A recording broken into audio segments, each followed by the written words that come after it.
ରଚନା ଡାକ ପିଅନର ଆତ୍ମକାହାଣୀ। ଉପକ୍ରମ। ମୁଁ ଜଣେ ଡାକ ପିଅନ। ମୋର ନାମ ଶତ୍ରୁଘ୍ନ ସୁତାର। ମୋର ଘର ସରେଇ, ଜିଲ୍ଲା କେନ୍ଦୁଝର। ମୁଁ କେନ୍ଦ୍ର ସରକାରଙ୍କର ଜଣେ ସାଧାରଣ କର୍ମଚାରୀ, କିନ୍ତୁ ମୋର କାର୍ଯ୍ୟ ହେଉଛି ଅନ୍ୟମାନଙ୍କ ଠାରୁ ବିଶେଷ ଗୁରୁତ୍ୱପୂର୍ଣ୍ଣ। ମୋର ଖାକି ପୋଷାକ, ମଡ଼ଗାର୍ଡ଼ ନଥିବା ପୁରୁଣା ସାଇକେଲ ଓ ଡାକମୁଣା ସମସ୍ତଙ୍କର ଦୃଷ୍ଟି ଆକର୍ଷଣ କରେ। ମୁଁ ସବୁଦିନେ ସକାଳୁ ଉଠି ମୋର ନିତ୍ୟକର୍ମ ସାରି କାର୍ଯ୍ୟାଳୟକୁ ବାହାରିଥାଏ। ସେଠାରେ ପହଞ୍ଚିବା ପରେ ମୋତେ ଆଉ ଅବସର ମିଳେ ନାହିଁ। ମୁଁ ପ୍ରଥମେ ବିଭିନ୍ନ ଠିକଣାରେ ଆସିଥିବା ଚିଠିଗୁଡ଼ିକ ସଜାଇ ରଖି ତହିଁରେ ମୋହର ମାରେ।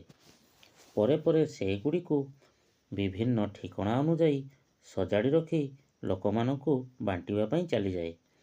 ଚିଠି, ପାର୍ସଲ ଓ ମନି ଅର୍ଡ଼ର ଇତ୍ୟାଦି ସବୁକିଛି ମୋତେ ବାଣ୍ଟିବାକୁ ପଡ଼େ। ମୋର କାମ ପାଇଁ ଅଫିସରଙ୍କ ଠାରୁ ଗାଁବାଲାଙ୍କ ପର୍ଯ୍ୟନ୍ତ ମୋତେ ଆଦର କରନ୍ତି। ବେଳେବେଳେ ମୋତେ ବକ୍ସିସ୍ ମିଳେ। କାର୍ଯ୍ୟ: ମୁଁ ଗୋଟିଏ ସ୍ୱଳ୍ପ ବେତନଭୋଗୀ ଅଭାବୀ ମଣିଷ ଅଟେ, କିନ୍ତୁ କର୍ତ୍ତବ୍ୟରେ ଅବହେଳା କରେ ନାହିଁ କିମ୍ବା କାହାରି ସହିତ ବିଶ୍ୱାସଘାତକତା କରେ ନାହିଁ।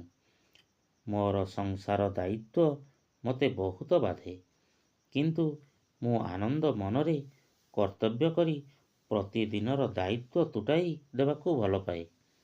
ଶେଷ କଥା, ମୁଁ ଡାକ ପିଅନ ବୋଲି କେହି କେବେ ମୋତେ ଅନାଦର କରନ୍ତି ନାହିଁ।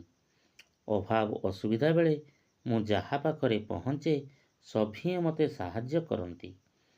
ମୋର ଯାବତୀୟ ଦୁଃଖ ଜଞ୍ଜାଳକୁ ମୁଁ ପଛରେ ପକାଇ ଲୋକମାନଙ୍କର ସେବାକୁ ସୁଖ ମଣେ।